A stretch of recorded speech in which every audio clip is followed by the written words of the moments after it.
My name is Ashley, and this is Let's Talk Dispatch. I do. You're gonna do it. Do it really well. And I believe the world needs more dispatchers. Around in the mud, blood, and plus beer. years that I'm not working 4th of July. 4th of July. Say community policing, right? What about community dispatching? So on this show, with the help of my guests, we will educate, empower, and support the heroes behind the headset. Right. Hello, everybody. Welcome back to another episode here on Let's Talk Dispatch with me, Ashley, the raspy dispatcher. We just got back from vendoring and presenting at Cal Nina. It was my first time presenting in person, and I have to say it was a really, really good time. So shout out to everyone who attended my session. Day 3 after lunch. That's a tough time to be willing to learn and to present. So to everybody, I mean, I had about 15, 20 people in the session. So it was a lot of fun. And I'm just so appreciative for all the folks who support me online, support me in person, come out to these conferences.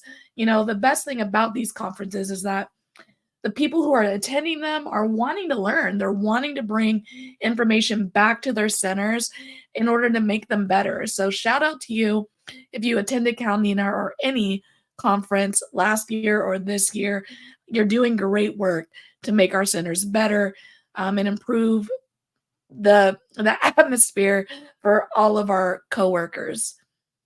So today's guest is entering their 23rd year dispatching in their current role as a shift supervisor, but they have over 31 years of experience in public safety. They started at 16 as a volunteer firefighter. My guest today, RJ. Hey, RJ. Hi, Ashley. How are you? Glad to be here. I'm good. How are you? I'm ecstatic. One quick thing before I get started, we share a mutual friend who's now my boss, so I just wanted to kick this out. Warning: the statements and views that I'm about to express are my own personal opinion. They do not reflect the views of my boss, Fairfax County, my wife, or the raspy dispatcher. So any resemblance to actual persons, places, or events, purely coincidental. There we go. There's the warning. I love that. So if any of the bosses are listening, just play that back on repeat a little bit. Yeah. So that's Drew funny. Clark. I like it. Drew Clark is now. Oh, our Drew Clark, yes, director. Fairfax County. He just came back over there. He is amazing. He's a real good guy, hard worker, and so it's hard to keep up with him. He is the Energizer Bunny, and he just doesn't stop. But yeah, I know he's a fan and watches, and he doesn't know I'm doing this, so it's only a matter of time. I love Drew. I just saw him at where were we? The Niece Amber Lee conference, Be the Difference. They were presenting there. So I had to hang out with him a bit. And I know he just came back to Fairfax County not too long ago. So super excited that to have one of his people on, so that's awesome. Yeah. Looking forward to it. Hey, I do have one quick question for you, though. Please. I know you are the raspy dispatcher and stuff like that. Is that a moniker? And it's obvious as to why. But is that somebody give that to you, or did you kind of self-name yourself after some comments or something? Oh, well, I kind of embraced the raspy. I actually was diagnosed with papillary thyroid cancer when I was around 10. And wow. Yeah, so it wrapped around my vocal cord, headed into my esophagus. So it paralyzed one of my vocal cords. And in that experience, when I played basketball growing up, and I had a hard time getting air into my airway because of how it was sitting in that paralyzed state. And so I chose to have a surgery that kind of opened my airway a bit. Like they shaved a little slit into my vocal cord. So the raspiness came out my senior year of high school. And just ever since then, my voice has been raspy. So I thought it was only fitting to be the raspy dispatcher. I didn't know some officers were giving you, it's that raspy dispatcher, and you just kind of clung onto it or something. No. I've had an officer ask me if I've smoked a pack a day, and I've had officers I always say to the officer, like, oh, Stevie Nicks vibe. Like, I just like the raspy, a little bit. I have had some people bring me cough drops, which is helpful still, even though I'm not sick. That's funny. That's funny. Yeah, great tagline because I'm horrible with names. So if you ever get out this way on the East Coast, I'm just gonna be like, "What's up, Raspy?" Because I'll never Hey, remember I'll Ashley. take it. I'll probably say, Even my license plates personalized says Raspy in a certain form. So, we're embracing it. We're claiming it for sure. excellent. That's the way to do it. Awesome. So, RJ, tell us a little bit about yourself, how you got into public safety, and what that journey was like for you. The short version is going to be my dad, and there's a roundabout way as to why. He was kind of a radio tech kind of geek guy when Mm. he was little, and you could order those things from the Sears and Roebuck catalog. He would build his own radio kit, and then just going on. And he, in the 60s, to avoid being drafted, he joined the Army. And I guess Mm. when you join versus being drafted, you go through the skills test. And he became a radio tech in the Army, setting Mm. up radio systems, kind of monitoring them, that sort of thing. That was his specialty when he was in the Army. And when he got out, we had the CBs in all the cars, like the Dukes of Hazzard and the Smokey and the Bandit, and just all those sorts of things. He was always text and radio. So growing up, he actually worked for Fairfax County too. I can't remember exactly when he got hired as Fairfax County. He was a dispatcher too. But through it's one of those things that wasn't for him. So he developed high blood pressure and some health problems. So he really couldn't do the job. And he went on to do some other things in the county and filled out his career doing that sort of thing. But through the course of it, I guess because of the dispatch skill where we lived, he joined the volunteer fire department and was more of a support kind of guy there. But he always had the scanners on in the cars and he had the scanners on in the house. So I've always heard it and had it in the background. And I was riding with him in the car. I was 16 the fall after I turned 16. And he starts taking some turns and, he goes, "Oh, they got a brush fire up here. They need some help." And so a couple of us got some rakes and we raking the line around the brush fire and helping the crews that were there. And he goes, "Well, what'd you think of that? Was that fun for you?" And I was like, "Yeah, it wasn't bad." He goes, Yeah. "You want to think about doing it?" And I was like, "Okay, sure."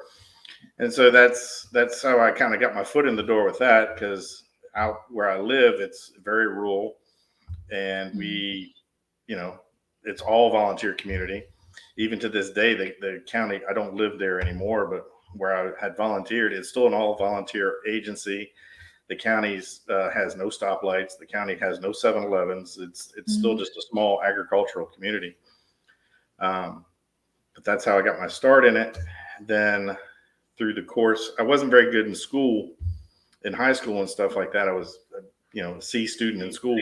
So there was no college for me I did some community college, but through the course of those, just everything I had done into that kind of led me into, I wanted a career where I would have a retirement. And I thought I was going to go the fire department route. And I was like, before I got into the fire department, I'm like, man, let's start dispatching, because I volunteered with some people that were also dispatchers in different agencies. So that's how I got into Fairfax County. 11-month process led me to where I am now. And that's kind of the process of how it took place. I didn't start until I was in 26 or so with Fairfax County, but That's amazing. So, do you think that doing the volunteer firefighting and being around that early on helped you as you transitioned into the dispatcher role for Fairfax County?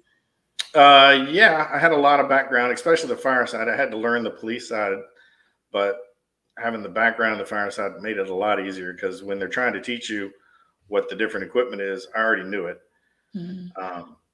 And the weird part about it is I don't know if you've ever heard anybody say this, based off of the background and growing up, as I look back on it now, almost 50, is my whole process and step was kind of a divine intervention into what I'm doing now, because I grew up with the scanners in the background and growing up and listening, and the annoying box that made all the noise on the other side of the room.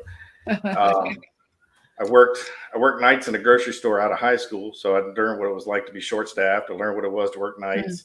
After that, I left and I worked for I sold kitchen and bath cabinetry by phone. I was an inside sales guy, so the companies would call. So I learned how to talk to people on the phone, build relationships, customer bases, that sort of thing. And then after that, I left from there and I went to a kitchen countertop company for building new homes and remodels and that sort of thing. But a lot of that was driving around. So I'm driving around learning geography and where I'm going to work without even knowing it. So when I went into work for Fairfax County, I knew the geography fairly well. Most of the places, I knew how to talk to people on the phone. So it was all a dynamic that kind of led me to it. And I'm very fortunate that I dumbed into this job.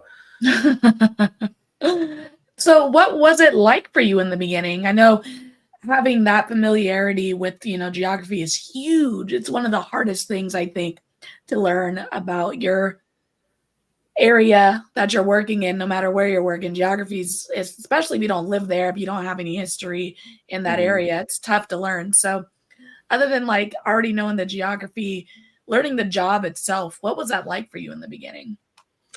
There's a lot of learning out of it, because Fairfax County has a very good base for everybody to learn. Everybody gets hired in as a call taker, and then they add the other skills going on. I know a lot of agencies can't do it that way just because of the staffing and their size of what they do. But everybody kind of comes in as a call taker, and you're kind of guided the process. And there's lots of classrooms time. There's lots of on-the-job training when you're working with the trainer, and then eventually you kind of start to work on your own. And it's I would say it takes about a year process to not get cut loose and get on the job, but to get into it and feel comfortable with what you're doing.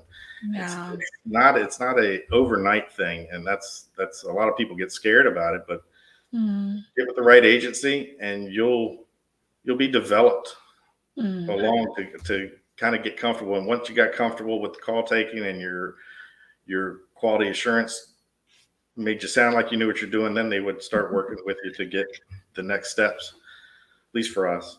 Yeah, it's so true, because one thing, like, training is so long in this line of work. And one thing I tell people is, like, you just have to get through all that training, and then you get to really find, like, your way of dispatching, always within policy, of course. But when our trainers are training us, they tend to train us the way they do it, and then you switch to another trainer, then they retrain you the way they do it. And everyone just kind of teaches you the way they're most comfortable doing this job. And that's tough for someone to learn how to do this job everyone's way they like doing it. So once you get released from training and you're told you can do this job and you really get to settle in to how you want to do these things, it's that's the fun part. I mean, that's really like the fun part. When you're off training, you're able to actually learn and do the job on your own and still have folks to ask for help. Because I don't think there's a day, a week, a month that passes and I'm not asking someone a question. So yeah, that's the fun part, I think. Yeah, very much so. Sorry, brain freeze on that. No, you're fine. Okay. No worries. Well, Jot do you that down. remember? Oh, I'm like dropping stuff now too. Look at that. Okay. Do you remember any early calls for service or any of your first calls? Yeah, I've got I call it my cocktail story list. If I'm out hanging out with people or whatever they're learning me, I can go through any or all of these. I'll let you decide.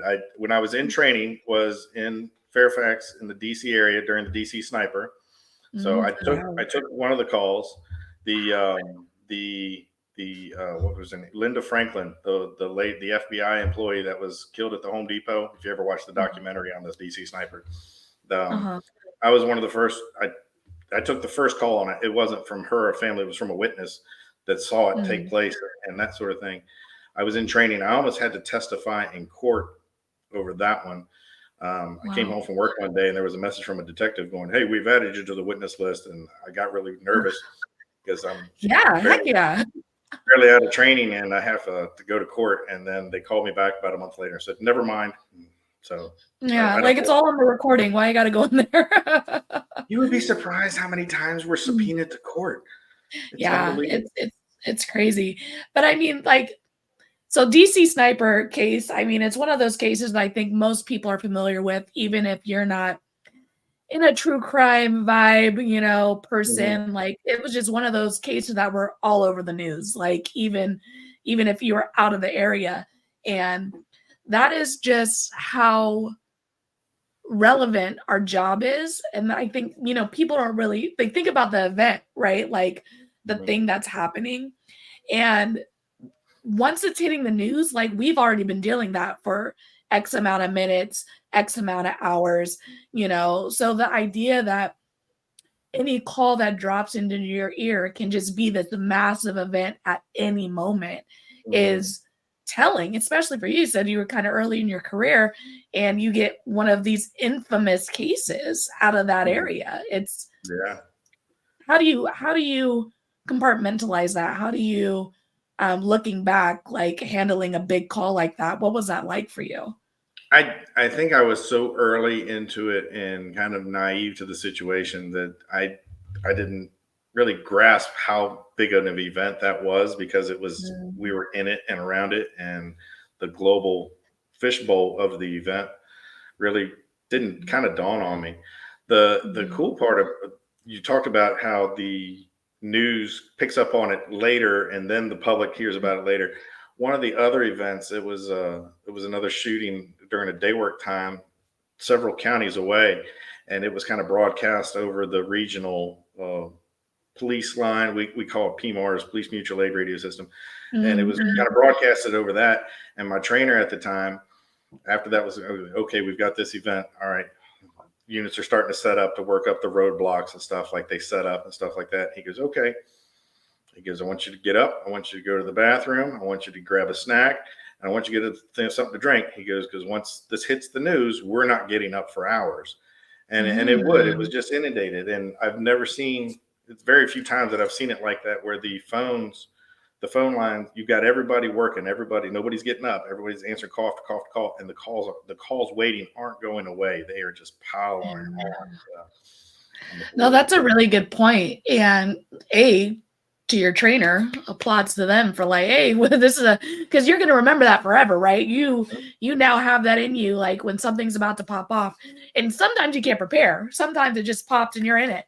But just that knowledge that they passed to you, and that we're passing the people listening now, is just, I think, unmatched, having Mhm.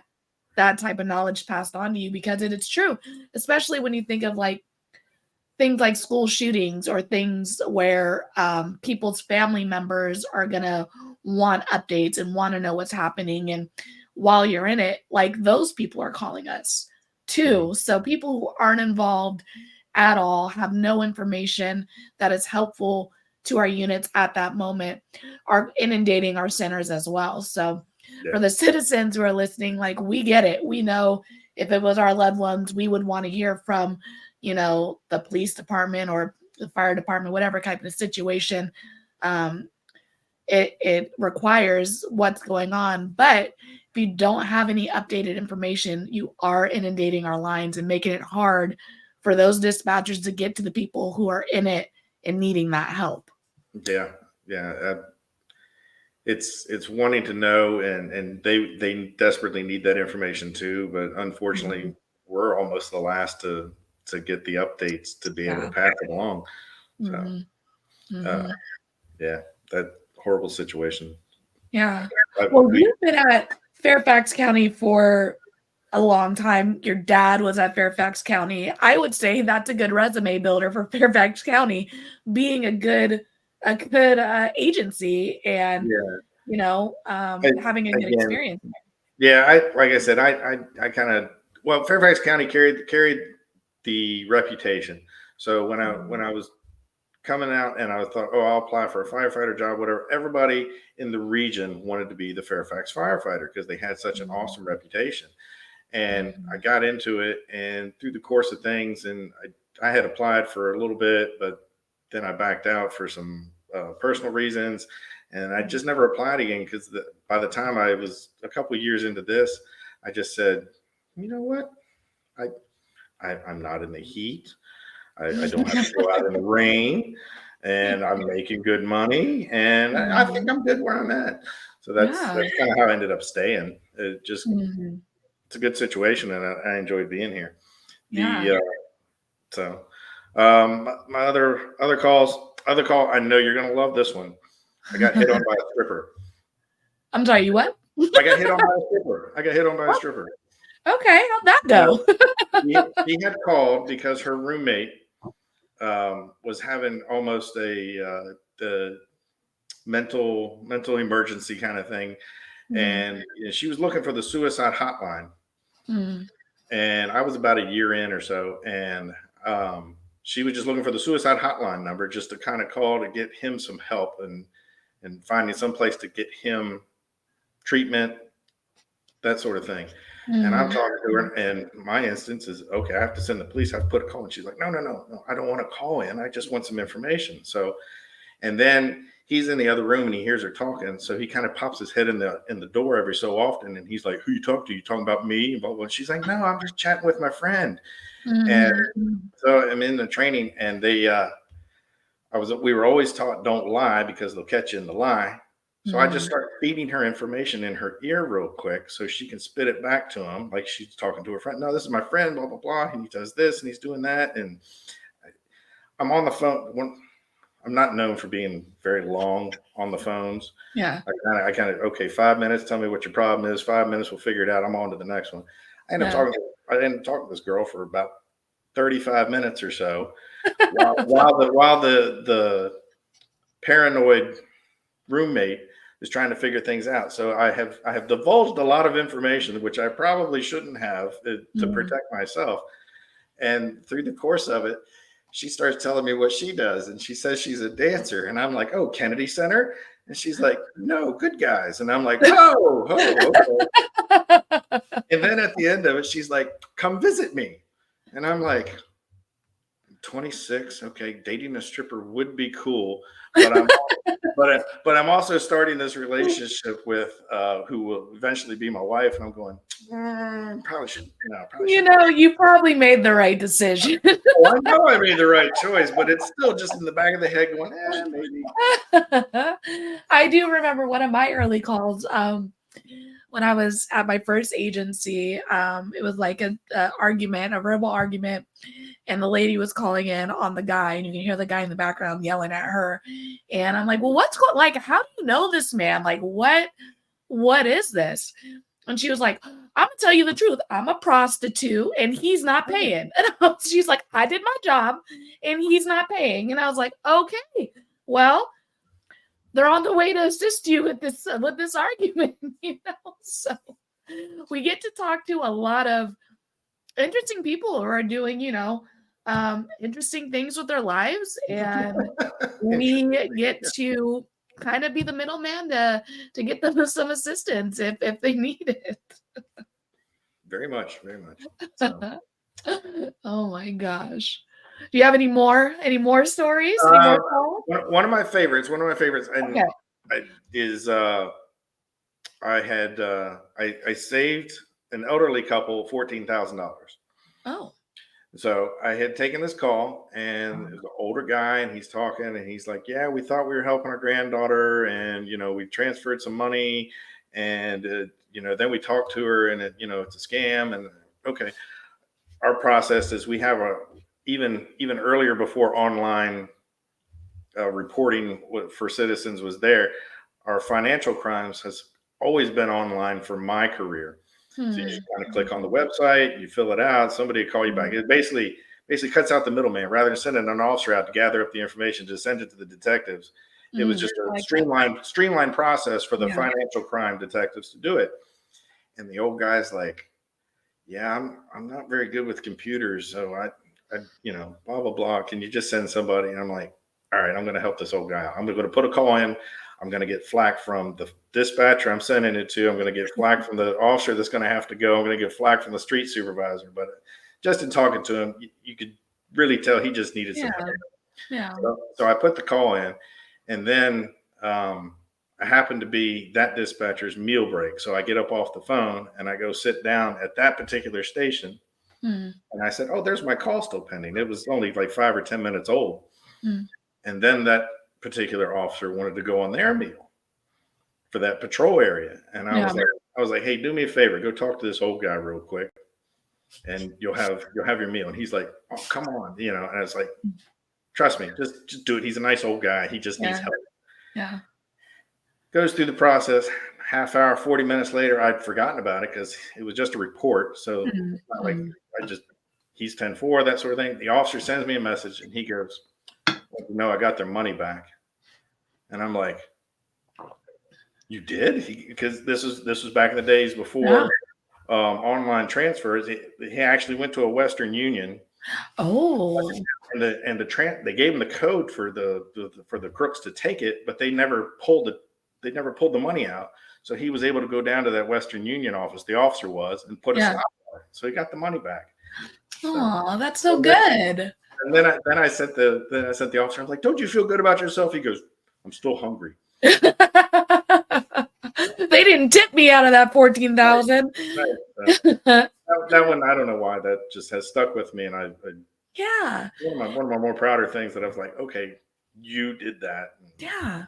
And because especially nowadays, like those online scams, especially with the older community, is just so tough, because you hear people transferring their life savings and it's gone, it's like, what can we do? Not much, but assign a detective to it and whatnot. And I mean, it's just one of those things that it just technology isn't always great, right? Like online banking is great, instant transfers is great, and then you have the aspect of scams and frauds and things of that nature, and it's just tough. So that's a win. I'd be proud of that one too, for sure. So those are my cocktail hour stories, because nobody wants to talk about the evil things they've heard and seen and done. So yeah, heck yeah. So yeah, well, thank you for sharing with us. I know a lot of people are going to be like excited about those stories, so I do appreciate that. But one of the things that is important to anybody, we talk to, or I work with a lot of aspiring dispatchers, and one of the things that I do tell people often is it is just as important that that department's a good fit for you as you're a good fit for them. So choosing the right agency is important. And what are some things that you think aspiring dispatchers should think about when selecting an agency? Start with asking, maybe somebody, maybe you don't know. Everybody knows officers or something like that. Mm-hmm. Ask them what they think about a particular agency, even if you're just talking about dispatching. Ask some random community members or some neighbors, or, "Hey, what do you think about that?" The key is when you go into those interviews, is interview them back. Prepare some questions back for them. Something I was not keen on 20 years ago, but the things that you have to think about. I got into it knowing I was still making good money doing the construction stuff, but I wanted a retirement because I was not disciplined enough to do it myself. I hear that. That's how I got to where I'm at. Mm. But I didn't know how to go about doing it. So talk about the retirements that they offer, the benefits that they can do, and compare notes. You don't have to go with the first agency that calls you. A lot of people do. Mm-hmm. Find the right one, and if you're getting answers that don't seem good to you, things to think about. Holidays. Everybody's gonna have to work the holidays. Do they pay extra for the holidays, or is it just, oh nope, it's just your turn? What kind of shift schedule? When I first started, we were on the 4 on 4 off program, and you kind of rotated through. I know there's a lot of departments out there that shift bid off of seniority, you, Mhm. you might not see a weekend for 10 years. And I'm like, who wants to work like that? Yeah. We are on that, I think it's called the Panama schedule, the 223, where you get every other weekend off. Hmm. It's like you work Monday, Tuesday, you're off the Wednesday, Thursday, you work the Friday, Saturday, Sunday, and then the next week it flips. Okay. I like that. I like that a lot. Yeah. So then we're off Monday, Tuesday. We work the Wednesday, Thursday, and the Friday, Saturday, Sunday is off. So out of you get every other weekend off, scheduled off. So it really helps with life and that sort of thing. That's so interesting that the more I talk to people, you learn like all these different ways that people are doing it.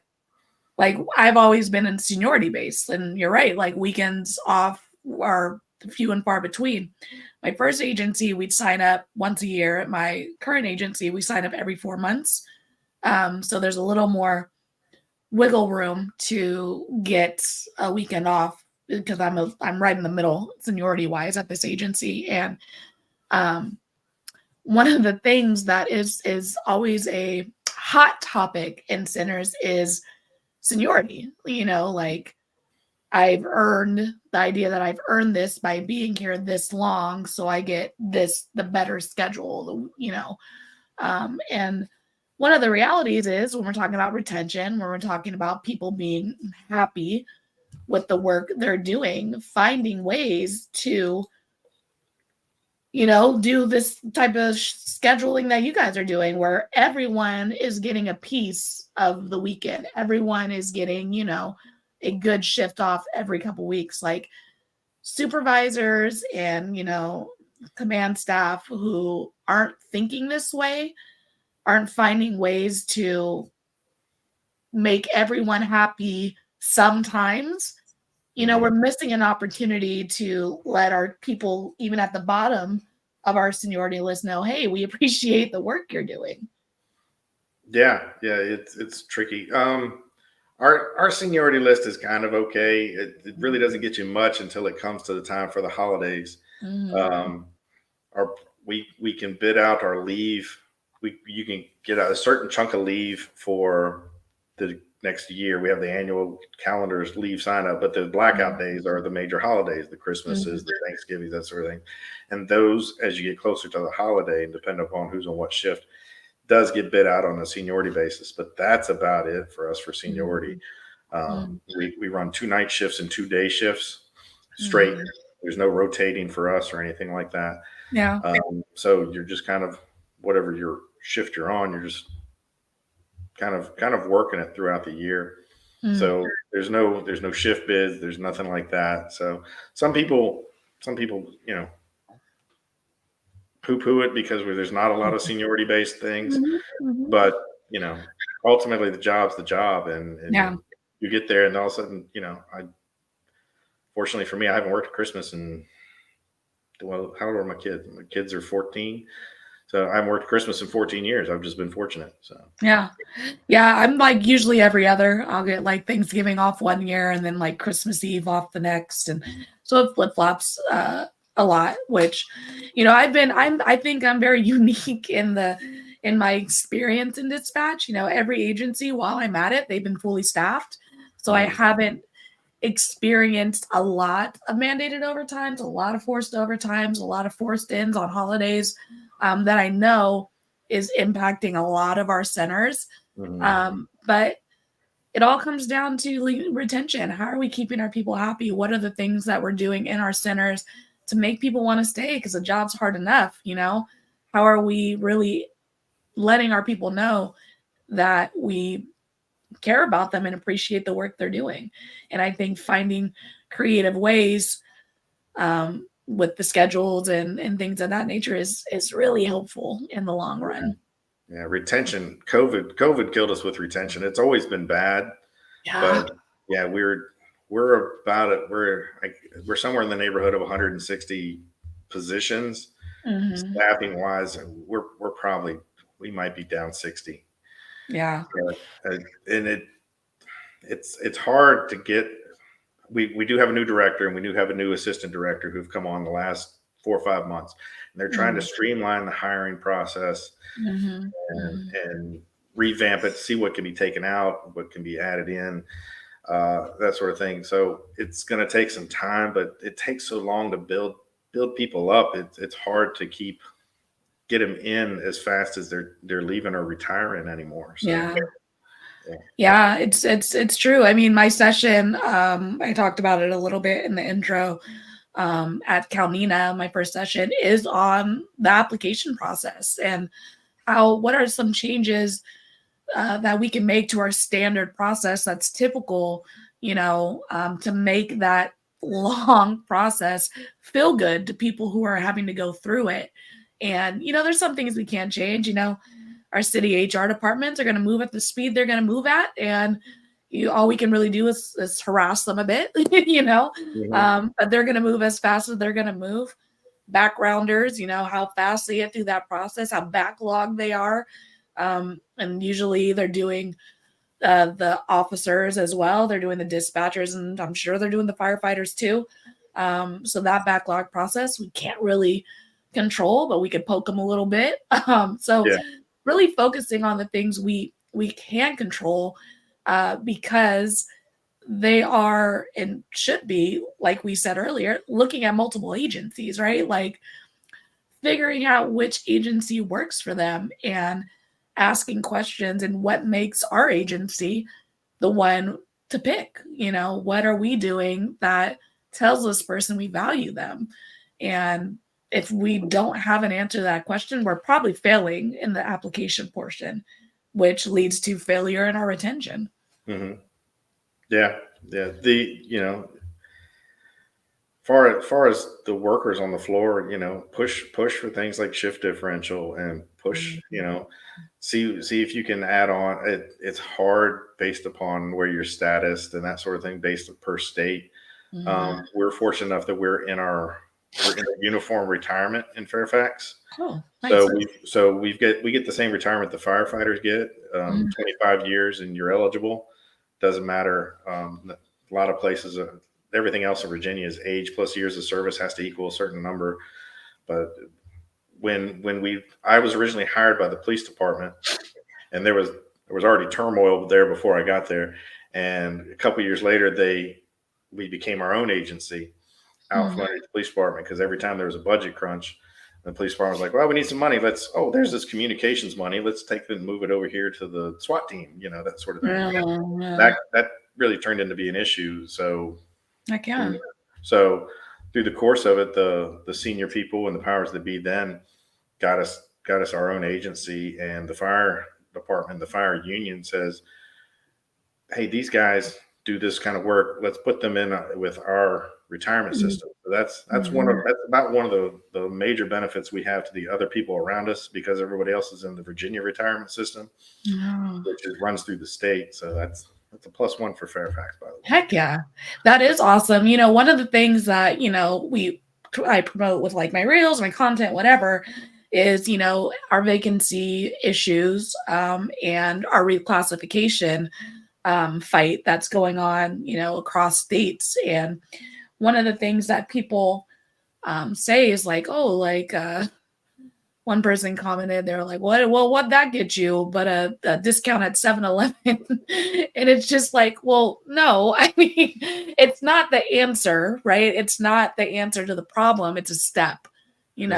Having that classification gives us those, bargaining rights, those, footnotes, that when we're trying to get better retirement and better benefits for us in the long run, having that status helps us do that. And I think that's the important part when we talk about reclassification, across the states, is it's not gonna solve any problem. It's just giving us a little more fighting power when we're going to these debates that, look, we are considered first responders. We should get the same benefits as our counterparts who, I'm in a union that I was in a union with the officers at my last agency, but at this one, we are coupled with kind of records instead. And the issue that we have with that is our work schedule is more similar to an officer than it is to a records clerk, because they're Monday through Friday, 8-hour day. We're 365 days, 12-hour shifts, shift work, and it's just they're not equal. And those are the realities that we're talking about fixing and making equal when we're talking about, reclassification and retirement. I met someone at Calnina who said 2% of dispatchers retire. 2%. Yeah. Project Retains that started that thing. And 96 was the first Project Retains that did the status on it, and I'm not surprised it's fallen. Then it was 5%. 5% of dispatchers that went into the field went on through their career to retire. Yeah. And where police and firemen are almost up at 95%. And it's exactly that difference. And in about 2014, they redid it, and the numbers had stayed about the same. I have been curious of what COVID had done to it, and I'm not surprised it's dropped down to 2 or 3%. Yeah. And I mean, and I'm sure that probably is a study they were referring to. So this is all second, third hand information from that individual, but there's a reason like that's happening, that we're not staying in this job for, 30, 40 years. And there are folks who are doing it, and that's amazing.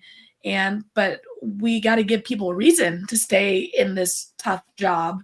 And, we got to give them benefits. We got to give them access to, mental health services, therapy, all those things, the same as our firefighters and our police officers.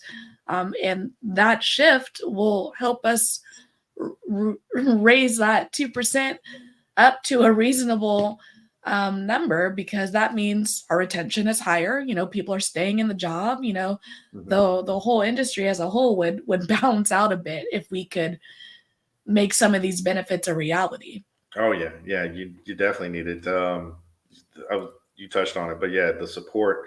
We're not robots. It's impossible to do this job forever and not be affected.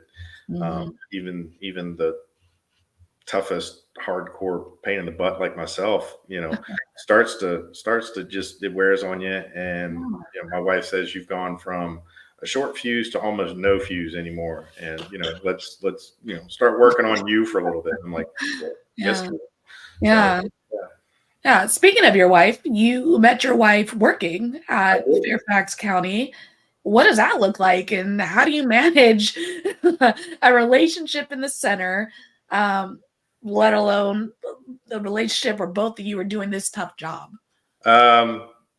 Yeah, so we both got started around the same time. She started in January of 2002. I was hired in August of 2002. And we both were in other relationships when we had started. But again, based on the schedule we had at the time, I won't really speak for her. All right. So she was in another relationship. It was her high school relationship that turned into a long distance relationship between colleges and that sort of thing. And then it turned into just something she realized she wasn't going to get what ultimately she wanted out of the relationship. And you were like, look, I got this stripper hitting me up. So right. So she was there, and I was in a relationship, and she was more corporate based and that sort of thing. And so she didn't understand the public safety side. And once I left the sales and the construction side of it and got into the public safety shift schedule, it turned into a real issue for her. And so it was a non-productive relationship for me too. So, and then that came out. But in the meantime, without the romantic side of it, we had built this friendship. So we'd have 4 days off, and you're off the way the rotation schedule worked at the time, the 4 on to 4 off. You're off Monday through Thursday, and none of your other friends are off. So who are you going to hang out with? You hang out with your squad mates. We would just go with a collective 5, 10 of us, whatever. We go watch a movie one day. Then the next week we're off. We take one day and we're having a barbecue at somebody's house. And then the next day, then the next week, you take one day and you're bowling. And so you built these relationships. So we we liked each other. We were friends and stuff like that. And I'll remember it. I was at work one night. She had taken off to go with her friends and they'd gone out. And she called in thinking it was funny, to rub it in that we were off. And I remember she mentioned that she met this guy. And I instantly got this like turn in my gut going, no, you didn't. That's not right. And then I spent the rest of the night going, well, how dare you think that? It's none of your business. It's her personal life. And so changed gears and that's how it turned out. I ultimately, she says I didn't ruin her life, but I still remind her every time I ruined her life. So that relationship had ended. She was making plans to move to Italy. She wanted to move to Italy. And so every once in a while I go, sorry, you're not in the Mediterranean sipping wine with that, Italian hunk or whatever. And she just rolls her eyes and tells me to go away. But back to your question. The first 3 years of so we were friends and then we got into the relationship. The first 3 years of our relationship, we were together 24/7. Yeah. You work together, you live together, you're vacationing together, stuff like that. And so we meshed well. And then when family and stuff kind of came into it, we'd gotten married and there was opportunity for a promotional process that I went out for it. And the county, another benefit that our county has is it creates a job share position where you're almost like a part-time employee, but you still get benefits. You still get a smaller retirement. You still get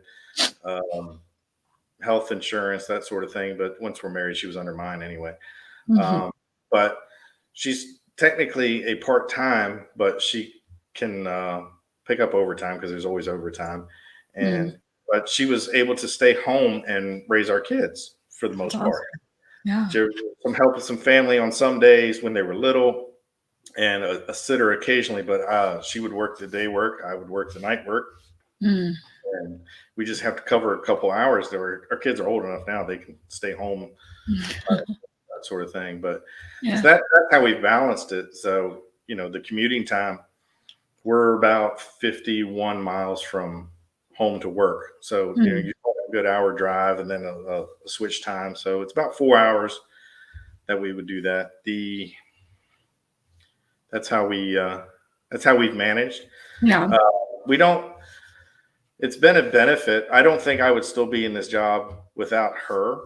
Because because we feed off of each other. We're each other's sounding boards. We're each other's venting personality, that sort of thing. And she's, I tell the agency they promoted the wrong one of us. It should have been her doing the supervisor stuff and me staying home with the kids, but the agency was better off. But it's worked out fine for us. So that's wonderful. And do you think that having a partner who gets it, the tough days and the tough calls and things like that creates an environment where you're able to, not keep things bottled up. You're able to express, we don't necessarily want to like trauma dump on our partners or anything like that, but just they get it. And has that been helpful for you folks? Absolutely. Yeah. There's a certain type of call that she's taken several of where people go to sleep with their children. And all of a sudden they roll over and the blankets cover them or whatever. And then they wake up and they realize it. She's had three in her career where the parents wake up in the middle of the night screaming because they have essentially not purposely killed their child. Yeah. And that's one of her worst fears when we started our family and that sort of thing. She's like, the kid will never sleep in the bed with us. I'm like, I get it. They're not going to sleep in between us and that sort of thing. So that's one that still triggers her. Yeah. Something like that comes up. It's interesting that you say that because that's 911, right? Like you never know what kind of call is gonna hang on you. And then as you grow, as you change, you start a family, you do those things. Something that didn't trigger you before might be a trigger now. And you remember, your calls when you're making decisions. Like even I had a call where just simply like boyfriend broke in, never lived there, was ex-boyfriend.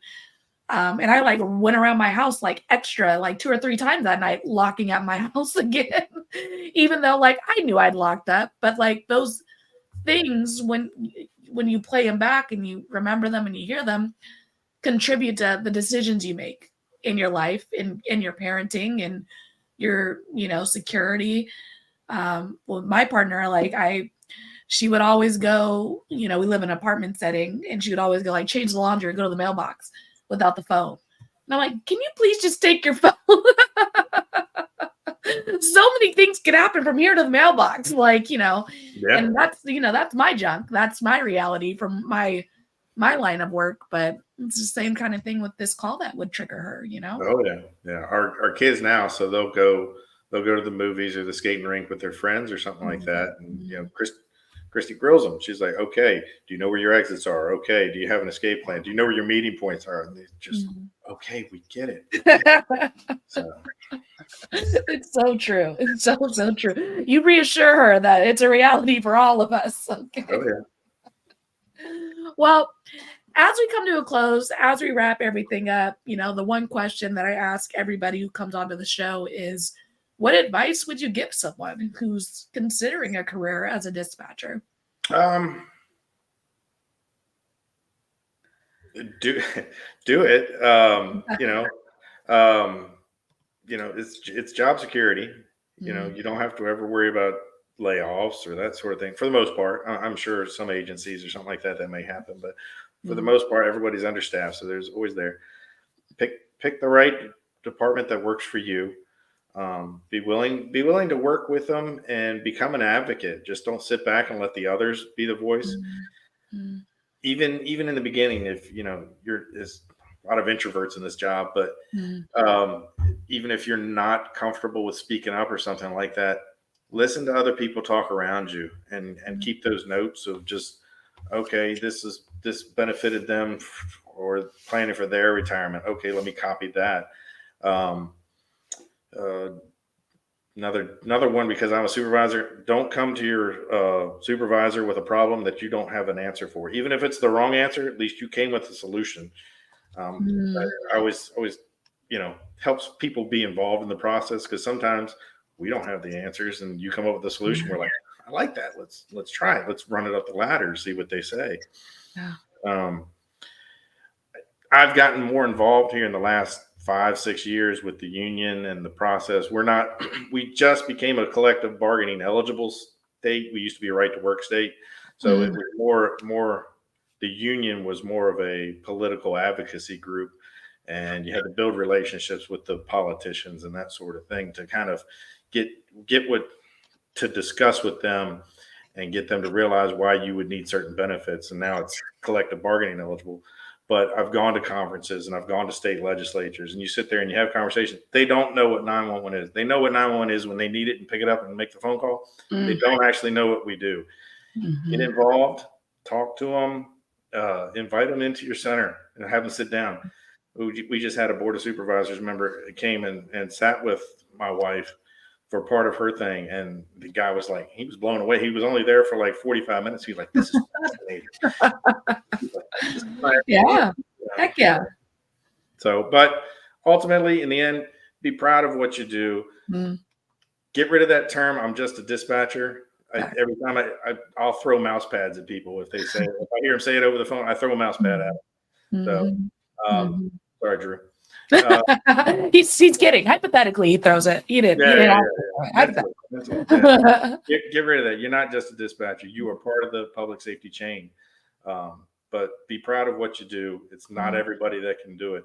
And it's not everybody that can do it for a really long time. So what you do, what you can, help out, be proud. Awesome. Well, RJ, thank you so much for jumping on with me. I know it's late where you are, so I really do appreciate it. And thanks.